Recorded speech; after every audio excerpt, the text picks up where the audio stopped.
Hello বন্ধুরা, আজকে আমার গণেশকে একটু দেখুন। ইনি আমার গৃহ গণেশ। আমি আমার গৃহ গণেশকে খুব ভালোবাসি। আমার গণেশ, এই যে আমার গৃহ গণেশ। আমার গৃহ গণেশকে একটু দেখুন।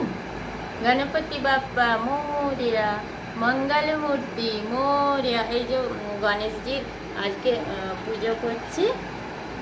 একটু গণেশজিকে ফুল, জল, ফল, একটু বাতাসা, পাটালি যা হয় দেওয়া হয়। ইনি আমার গৃহ গণেশ। সবাই আমার গৃহ গণেশকে দর্শন করুন। আজকে আবার গ্রহণ লেগেছিল, তো সেই জন্য 10টার পরে স্নান টান করে এসেছি ঠাকুর ঘরে। একটু গণপতি বাপ্পাকে দর্শন করলাম। আপনাদেরও সবাইকে গণপতি বাপ্পার দর্শন করিয়ে দিলাম। আমার গণপতি বাপ্পা সবাই দেখুন। আমি ভীষণ পেয়ার করি, আমি ভীষণ ভালোবাসি গণপতি বাপ্পাকে। সবাই দেখুন আমার গৃহ গণেশ।